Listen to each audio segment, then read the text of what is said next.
Greetings and welcome back to my channel.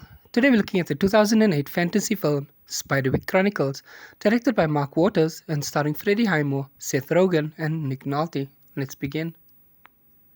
In 1928, Arthur Spiderwick writes a field guide about the many fairies he has encountered. After finishing the book, he hides it away for fear of Bolger, a shape-shifting ogre who plans to use the book's secrets for evil. 80 years later, recently divorced Helen Grace inherits and moves into this abandoned Spiderwick estate with her children, daughter Mallory and twin sons Jared and Simon. Jared is angry about the move and would rather live with his father, Richard Grace. After uncovering a hidden dumbwaiter, Jared discovers Arthur's study, where he finds the field guide. When Jared explains his discovery of the book and the existence of magical creatures, his family does not believe him. The next morning, Jared meets a brownie named Thimbletack, who is initially angry with Jared for having opened the book that Thimbletack was supposed to be protecting from Bolger. Jared placates him with crackers and honey, and Thimbletack gives Jared a hold stone that allows Jared to see the normally invisible fairies by looking through it. Thimbletack tells him about the protective mushroom circle surrounding the house. Jared then witnesses Simon's abduction by goblins, led by Redcap. Simon is taken to the goblins' campsite, where he is confronted by Bolger, who is disguised as an old man. Jared sneaks into the campsite to save him, where he meets Hogsquill, a hobgoblin who gives Jared the ability to see fairies without the stone by spitting in his eyes, so that he can help him get revenge on Bolger for taking the lives of his family.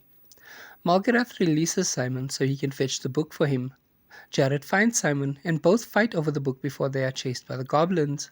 The twins flee back to the house, and Mallory, upon almost being ambushed by the goblins, realizes Jared was right and fights them off with a fencing saber.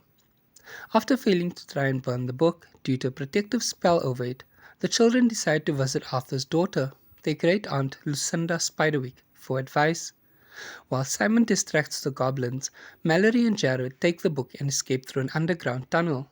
Chased by a troll sent by Redcap, they narrowly escape when it is struck and killed by an oncoming truck. Jared and Mallory meet the elderly Lucinda in the psychiatric hospital where she lives, surrounded by sprites.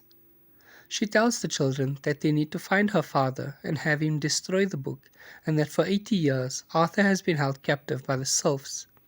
At that moment, Redcap and his goblins attack them through the window and manage to tear off several pages from the book before being driven off. Among the stolen pages, Bolger is pleased to find information on how to break the protective circle. While Helen is driving Jared and Mallory home, she and Jared argue over her disbelief. Jared angrily tells Helen that he hates her and does not want to live with her anymore.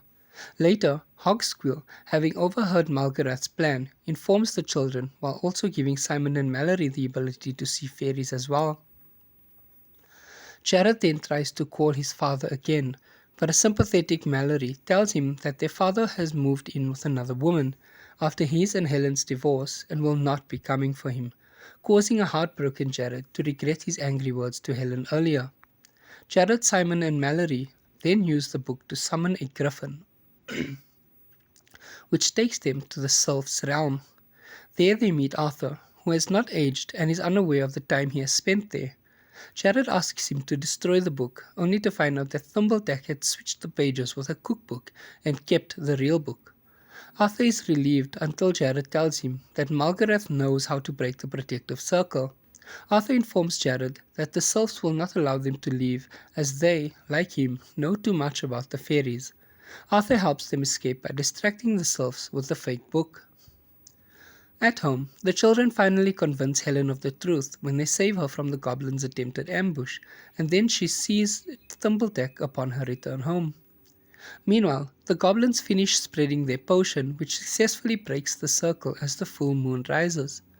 The family defend themselves with kitchen knives, tomato sauce and salt bombs, ingredients deadly to goblins, that Simon and Thimbletack made earlier and managed to kill Redcap and the goblins in an explosion of tomato sauce. Suddenly, Richard appears, claiming that he has decided to come back and stay with them. However, Jared, having remembered what Mallory told him earlier, stabs him, revealing him to be Malgarath in disguise. Malgarath then pursues Jared and the book throughout the house before cornering him on the roof. Jared outwits the ogre by tossing the book over the side of the roof. Malgarath transforms into a bird to catch it, but he is suddenly grabbed and eaten by Hogsquill. Afterwards, Jared and his mother reconcile, with Jared deciding to live with her, and they help Simon, Mallory, and Hogsquill gather the book's scattered pages. Several weeks later, the family brings Lucinda to visit Thumbledeck and the house. The Sylphs then arrive with Arthur, allowing him to briefly visit now that the book is safe.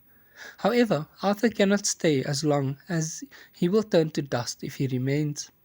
Lucinda asks to go with him and is transformed back into a child.